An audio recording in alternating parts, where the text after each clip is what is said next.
Le scénario est digne d'un film d'anticipation. Un logiciel de sécurité produit par une société informatique texane dénommée SolarWinds semble bien avoir ouvert une brèche dans les logiciels de Microsoft. L'affaire a été découverte ce week-end et l'agence de sécurité informatique américaine, CISA, ainsi que le FBI s'en sont saisis. This is a fundamentally different attack than anything we've seen in the cybersphere to date. That was really the genius of this attack. It was a way to get into virtually everywhere in a product that was widely used.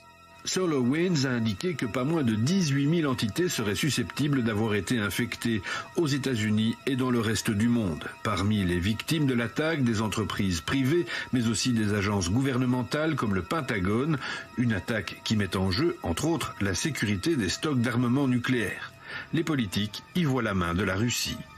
This is virtually a declaration of war by Russia on the United States, and we should take that seriously. A cyber hack of this nature is really the modern equivalent of almost of Russian bombers reportedly flying undetected over the entire country. La Russie a déjà réagi officiellement. L'ambassade russe aux États-Unis a transmis une déclaration comme quoi la Russie ne mène pas d'opération offensive dans le cyberespace. Fin de citation.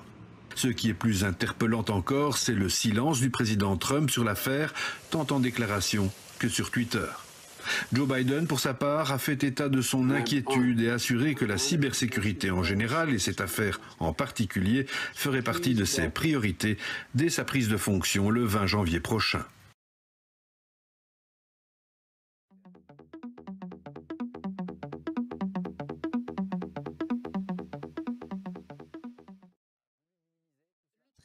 L'énergie, le commerce, la cyberattaque d'envergure qui frappe plusieurs ministères aux États-Unis représente un risque grave.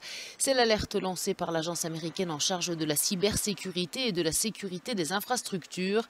Cette attaque, dont les auteurs n'ont pour l'heure pas été désignés, a débuté en mars. Les pirates auraient profité de la mise à jour d'un logiciel de surveillance développé par une entreprise du Texas et utilisé par des dizaines de milliers d'entreprises à travers le monde.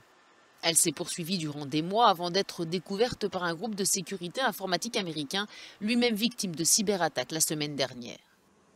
Du côté de la Maison-Blanche, c'est le silence radio concernant cette affaire. Aucun tweet ni commentaire de la part de Donald Trump.